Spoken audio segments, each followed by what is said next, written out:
Hi everybody, welcome back to my channel, Deb's Corner. This is Deb here. So today we're going to talk about three ways that I de-stress, right? Like everybody has stress in their lives, but three ways that I like to de-stress. One, weekly meal plans. Woohoo!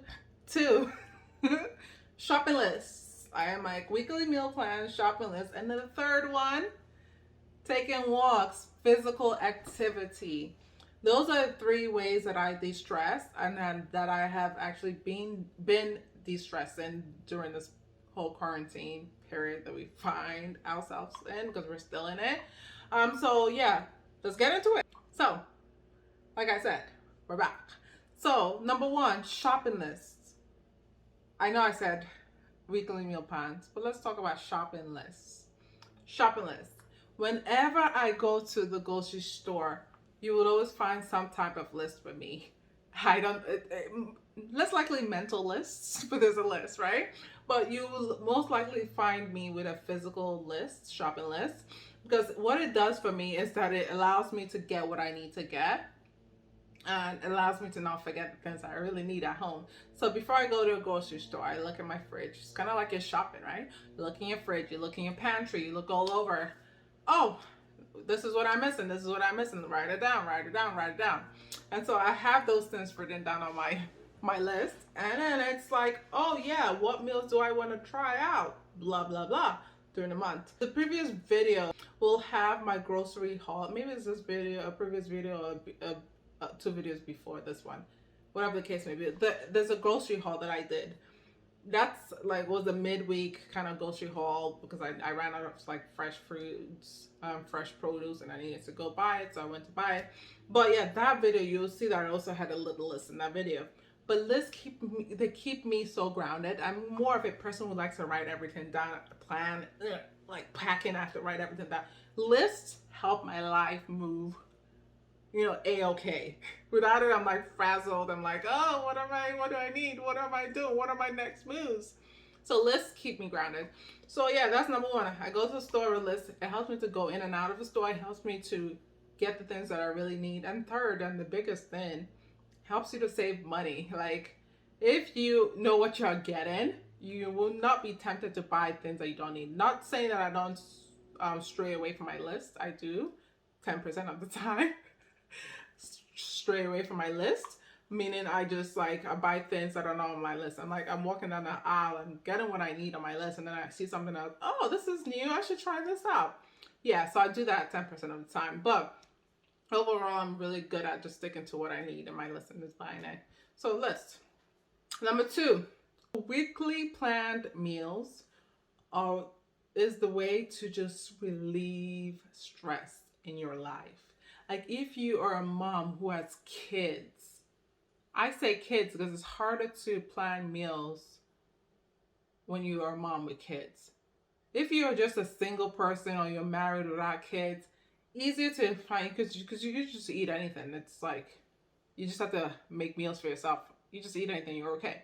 When you have kids and they like certain things, they don't like certain things, you have to like planning your meals just gives you a more productive week.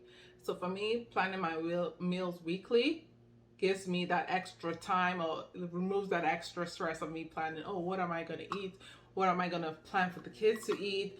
Blah, blah, blah. No, it just, I wake up, look at the list. If it's Tuesday and it says we're having rice with bean stew and guac, hey, in my head, I'm boiling some rice that morning. It's going to be on the stovetop till dinner time.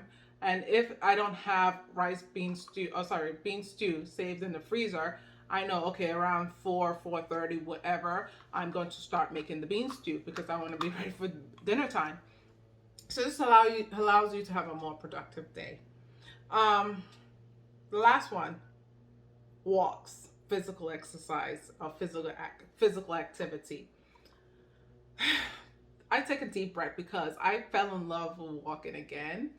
I used to live in an area, I used to live in a city New York City, obviously, New York City, where I used to like hop on the subway, Like if I needed to get to anywhere midtown, anywhere, I'll hop on the subway, walk, hop on some public transportation, and use my legs to walk. You know, blocks, right? We have blocks in New York City. Just to walk blocks. And I find that I was like the healthiest then, because walking does a lot for your body. Does a lot for your body. It's so underrated.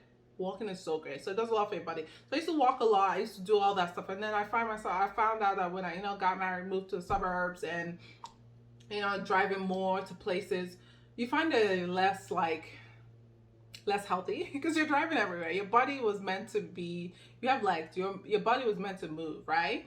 Back then our ancestors, moved, walked around a lot. They ate a lot, but they were able to burn whatever they ate by walking, physical exercise, and physical activities. So here in modern day age, we're like, we eat, we sit down, we drive. We eat, we sit down, we work. We eat, we just sit down. Like there's no physical. So just the mere thing of just walking does a lot for your body. So walking during this pandemic quarantine period has been a lifesaver for me. I fell in love with walking again.